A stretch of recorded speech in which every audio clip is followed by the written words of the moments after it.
Good evening, class. Before I start my speech, I want to establish that I'm not a feminist. This is just something I feel like needs to be talked about. Can I get a show of hands of any of you who have a sister in the class? Okay. I want you all to imagine that your sister's in college one day, and as she's trying to leave the classroom, a student locks her in and sexually assaults her. Imagine, the humiliation she would feel and the rage you would feel that someone would do this to your own blood. To make matters worse, she has to face him in court, and the man gets to tell lie after lie, and the jury gets persuaded by his lies. For most of you who don't know what a jury is, it's a group of citizens that get chosen by the government, and they have to sit there in the trial and come with a conclusion of what the sentence should be. So the jury gets persuaded, and the man gets sentenced to 3 months and 3 months of house arrest. To make matters worse, she has to live with knowing that she had no justice, and the guy gets out and gets to live his life like nothing ever happened, while meanwhile she has to live with the feeling that her innocence was taken by a stranger.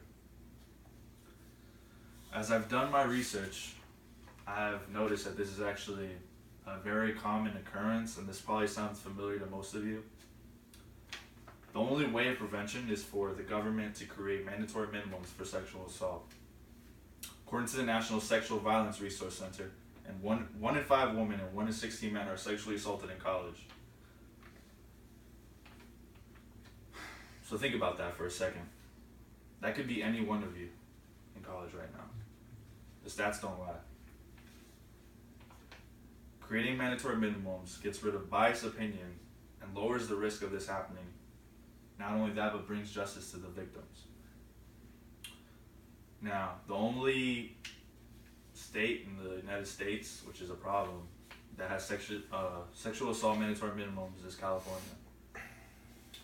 Now, the rest of the nation needs to get on board with that change. At least they have their foot in the door. At least they're trying to do something about it.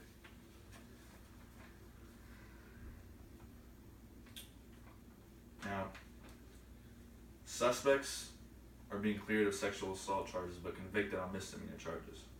According to the New York Times article by Christine is a victim of rape who comes out about how Owen Lavery, her perpetrator, was cleared of felony sexual assault charges but convicted on misdemeanor charges, including having sex with someone below the age of consent. Which brings me to my next point. The reason sentences are being reduced is because juries and judges are being manipulated by lawyers and the suspects themselves. Suspects are also able to testify in court and deceive the jurors. According to Jennifer Kauflis of Wall Street Journal, who wrote an article about Brock Turner release, Judge Persky sentenced Turner to 6 months in jail and felt that at the time, that would be a severe impact on Mr. Turner. Well, I ask you, what about the severe impact left on the victim?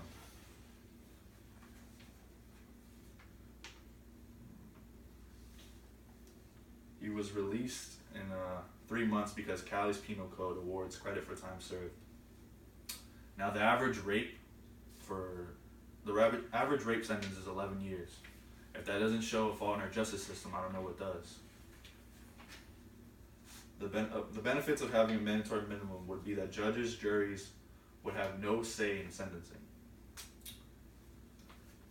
Creating mandatory minimums prevent these occurrences from happening again. This means equal prison years, punishment without bias, no more cheating the system, and judges no longer judge sentence off personal opinion, which equals detrimental results. Lower crime rate is also a reason that this works, because according to Evan Barnick and Paul Larkin, who wrote an article about mandatory minimum sentences, the 1990s witnessed a huge decrease in crime across all categories of offenses. Mandatory minimum sentences adopted in the 1980s contributed to that decline. In conclusion, We need to prevent these rapists from beating our justice system. I ask you, how would you feel if someone did this to your own family and got away with it? Thank you. 507.